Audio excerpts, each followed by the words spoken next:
Искахме сигурен и надежден воден транспорт.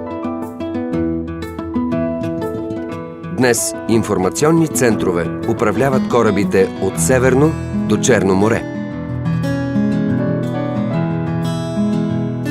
С помощта на Европейския съюз се инвестират милиони евро в речна и морска безопасност. Извършва се постоянно наблюдение в българските води на Черно море.